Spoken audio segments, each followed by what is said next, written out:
la cumbre de la noche, nuestro cielo se engalana con la luna que es tu hermana, por el nácar de su piel y con sus hilos de plata.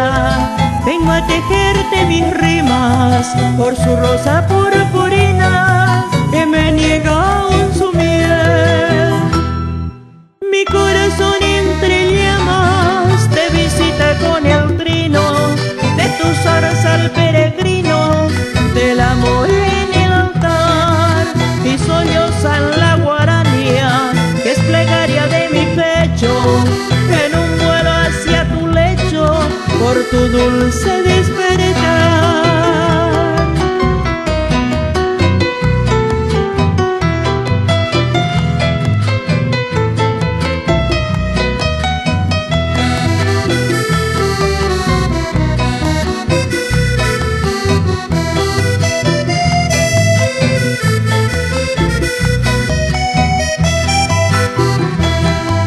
Desde el fondo de mi sangre, desde la raíz de mi vida, te consagro mi elegida y en mi cielo reinarás. Tú serás mi soberana y los frutos deliciosos que da el árbol más frondoso del cariño arrancarás.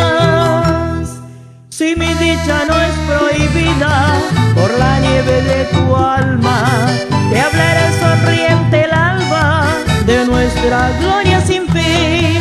Los cantares más sublimes de más dulces emociones reinarán los corazones del amor en